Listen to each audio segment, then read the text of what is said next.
नमस्कार। मैं अरुण के शर्मा, एनालिस्ट वन थॉट। आज बात करेंगे ट्रंप साहब की और उनके यहाँ एक पेंटागन नाम से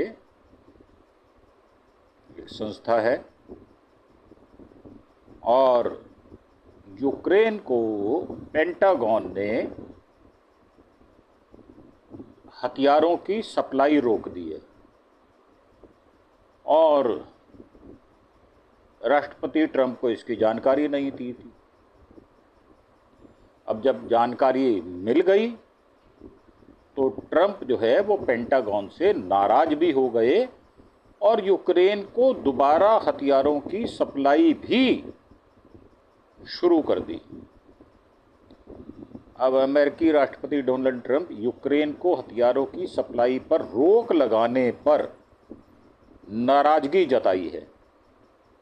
रक्षा मंत्रालय यानी पेंटागन ने ट्रंप को बताए बिना सप्लाई पर रोक लगा दी थी, बताया ही नहीं गया। इस फैसले से हैरान ट्रंप ने सोमवार को यूक्रेन को दोबारा हथियार भेजने का आदेश दे दिया। पिछले हफ्ते पेंटागन ने ऐलान किया था कि अमेरिकी यूक्रेन को कुछ जरूरी हथियार जैसे एयर डिफेंस मिसाइलें, प्रिसीशन गाइडेड आर्टिलरी, पैट्रियट और हेलफायर मिसाइलें देना फिलहाल रोक रहा है। अब इसके पीछे कारण बताया गया कि अमेरिका ने अपने स्टॉक में इन हथियारों की कमी हो गई थी।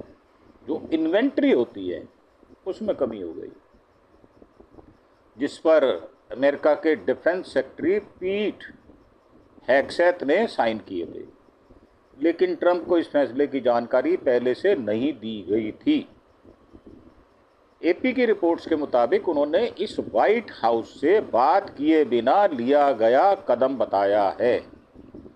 उन्होंने कहा कि हम यूक्रेन को कुछ नए हथियार भेजने जा रहे हैं, हमें ऐसा करना ही होगा, उन्हें खुद की रक्षा करना होगा क्योंकि उन पर भारी हमले हो रहे हैं। ये ट्रंप साहब का कहना है। पुतिन के खिलाफ ट्रंप ने सख्त रुख अपनाया हुआ है। अब एपी की रिपोर्ट के मुताबिक कैबिनेट मीटिंग में ट्रंप ने रूसी राष्ट्रपति पुतिन पर भी हमला बोला। उन्होंने कहा, पुतिन हमें हर बार झूठी बातें सुनाता है, वो बहुत मीठा बोलता है लेकिन उसका कोई मतलब नहीं निकलता। ट्रंप ने कहा वो युद्ध जल्दी खत्म करना चाहते हैं लेकिन पुतिन की वजह से शांति वार्ता आगे नहीं बढ़ रही। और ट्रंप ने रूस पर तेल उद्योग से जुड़ी पाबंदियों को लेकर चेतावनी दी है। साथ ही उन्होंने कहा कि एक प्रस्ताव पर विचार कर रहे हैं जिसके तहत रूसी तेल खरीद रहे भारत और चीन जैसे देशों पर 500% टैरिफ लगाया जाएगा। अब यूक्रेन की सैन्य मदद करने वाला सबसे बड़ा देश अमेरिका है, इसमें कोई दो राय वाली बात नहीं है। रूस और यूक्रेन के बीच 24 फरवरी 2022 से जंग जारी है, 3 साल से ऊपर हो गए और अमेरिका यूक्रेन को सैन्य मदद देने वाला सबसे बड़ा इकलौता देश है। अमेरिका ने जंग शुरू होने के बाद यूक्रेन को air defence system, drone, rocket launcher, radar, tank और एंटी रडार हथियार दिए हैं। यूक्रेन ने अमेरिका और यूरोप से अन्य सेना सहायता मांगी है। जेलेंस्की ने कहा था कि यूक्रेन को अपने हवाई रक्षा प्रणाली और ड्रोन उत्पादन बढ़ाना जरूरी है। अब 4 जुलाई की सुबह 500 मिसाइलों और ड्रोन से हमला किया गया था। रूस ने यूक्रेन पर किया था और यूक्रेन ने अमेरिकी कंपनी के साथ ड्रोन उत्पादन के लिए समझौते किए हैं। यूक्रेन ने यूरोपीय सहयोगियों और एक अमेरिकी कंपनी के साथ ड्रोन उत्पादन के लिए समझौते किए हैं, जिससे यूक्रेन को इस साल लाखों ड्रोन मिलेंगे। जेलेंस्की ने सोमवार को टेलीग्राम पर लिखा, जीवन की रक्षा के लिए वायु रक्षा सबसे जरूरी है। उन्होंने कहा, इंटरसेप्टर ड्रोन का विकास और प्रोडक्शन भी शामिल है जो रूस के लंबी दूरी के शहोद ड्रोन को रोक सकते हैं। ड्रोन के इस्तेमाल से रूस को सैनिकों की कमी की भरपाई करने में भी मदद मिली है। और यूक्रेन की वायुसेना के मुताबिक रूस ने 4 जुलाई को 12:30 बजे कीव की तरफ से बैलिस्टिक मिसाइल दागी और फिर आसपास और मिसाइलें छोड़ी। अब रूस के हमले में 11 यूक्रेनी नागरिकों की मौत हो गई। रूस ने सोमवार को यूक्रेन पर हवाई हमले तेज कर दिए। रूसी हमलों में 11 नागरिक मारे गए और 80 से ज़्यादा घायल हुए, जिनमें 7 बच्चे भी शामिल हैं।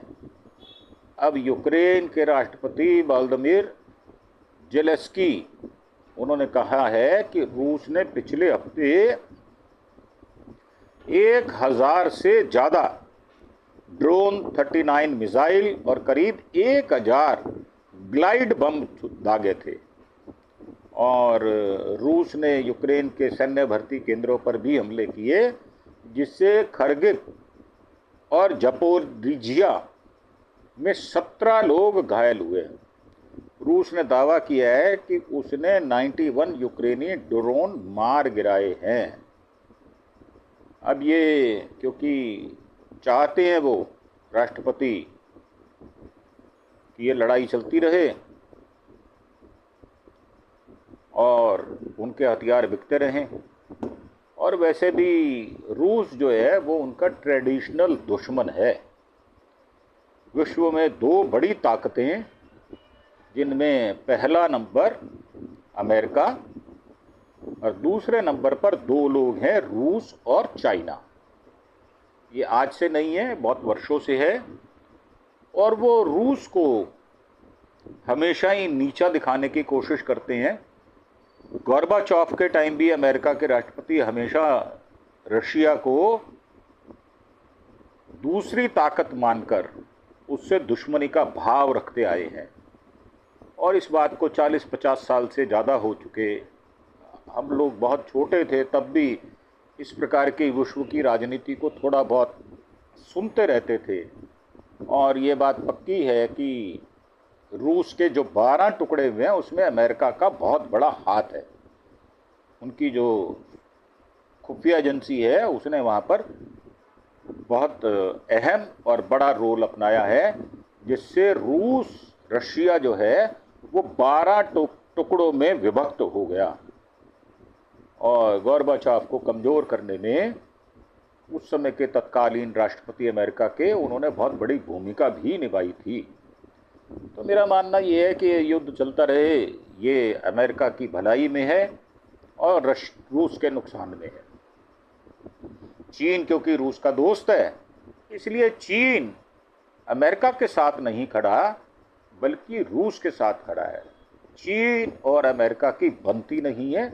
दोनों ही एक तरफ बड़बोला आदमी है, एक तरफ चुप रहने वाला, चुपचाप अपना काम करने वाला शी जिनपिंग है। मेरा मानना ये है कि ये युद्ध रुकेगा नहीं। कितनी शांति वार्ता कर लो, कितने नोबेल पुरस्कार ले लो शांति के, उससे कोई फर्क नहीं पड़ेगा। एक बार सीज फायर हो जाएगा, उसके बाद दोबारा युद्ध शुरू हो जाएगा। और ऐसे ही ईरान और इजराइल का भी युद्ध आने वाले भविष्य में कभी भी रुकेगा, इस बात में पूरा संदेह है। क्योंकि जब तक आप किसी लड़ने वाले आदमी को शह देते रहेंगे, उसको होशियारी देते रहेंगे, उसको सामान देंगे, तो लड़ने से बाज नहीं आएगा। पहले तो आपको ये जो हथियारों की सप्लाई है इनको रोकना होगा, ताकि युद्ध में प्रयुक्त होने वाले हथियार नहीं होंगे तो थक हार कर अपने आप संधि करने पर विवश होंगे। तो हमारा तो ये विचार है और हमने प्रकट कर दिया। अब आप क्या सोचते हैं, क्या समझते हैं, वो हमें नीचे कमेंट बॉक्स में बताएं।